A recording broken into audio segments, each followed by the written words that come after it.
Journey with Bengali YouTube চ্যানেলে সকলকে স্বাগত।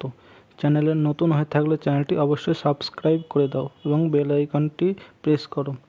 আজকে তোমাদের সামনে তুলে ধরব আরেকটি হাই ভোল্টেজ কেন্দ্র, কৃষ্ণনগর লোকসভার বিধানসভা ভিত্তিক ফলাফল। এই কেন্দ্রে এবার লড়াই ছিল তৃণমূলের মহামৈত্র এবং বিজেপির রাজমাতা অমৃতা রায়ের মধ্যে। তৃণমূলের কাছে আসনটি ছিল অত্যন্ত প্রেস্টিজ ফাইট। অন্যদিকে বিজেপি এই আসনটি জেতার জন্য কম চেষ্টা করেননি। প্রধানমন্ত্রী নরেন্দ্র মোদী থেকে শুরু করে অমিত শাহ, হিমন্ত বিশ্ব শর্মা, মিঠুন চক্রবর্তী, সুকান্ত মজুমদার এবং শুভেন্দু অধিকারীর মতো স্টার প্রচারকরা বারবার প্রচারে এসেছেন। তাই দুই দলের কাছেই আসনটি ছিল অত্যন্ত গুরুত্বপূর্ণ।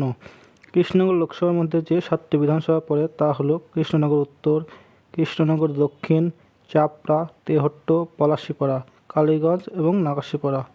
আসুন দেখে নেওয়া যাক কোন কোন বিধানসভায় কোন কোন দল কত ভোট পেয়েছে।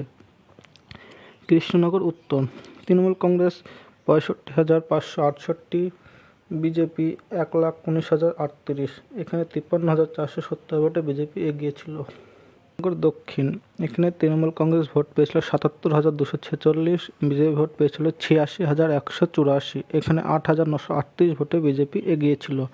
চাপড়া, তৃণমূল কংগ্রেস 1,13,538 এবং বিজেপি 56,663। এখানে 56,875 ভোটে তৃণমূল কংগ্রেস এগিয়ে ছিল। তেহট্ট, তৃণমূল কংগ্রেস 86,233 এবং বিজেপি ভোট পেয়েছিল 94,589। এখানে 8,356 ভোটে বিজেপি এগিয়ে ছিল। পলাশীপাড়া, 97,667 ভোট পেয়েছিল তৃণমূল কংগ্রেস এবং বিজেপি পেয়েছিল 63,567। এখানে 34,100 ভোটে তৃণমূল কংগ্রেস এগিয়ে ছিল। কালীগঞ্জ, 94,018 ভোট পেয়েছিল তৃণমূল কংগ্রেস, বিজেপি পেয়েছিল 63,245। এখানে 30,773 ভোটে তৃণমূল কংগ্রেস এগিয়ে ছিল। নাকাশীপাড়া, 90,441 ভোট পেয়েছিল তৃণমূল কংগ্রেস এবং বিজেপি পেয়েছিল 84,342। এখানে 6,099 ভোটে তৃণমূল কংগ্রেস এগিয়ে ছিল। এই ছিল আজকের ভিডিওটি দেখার জন্য সকলকে অসংখ্য ধন্যবাদ।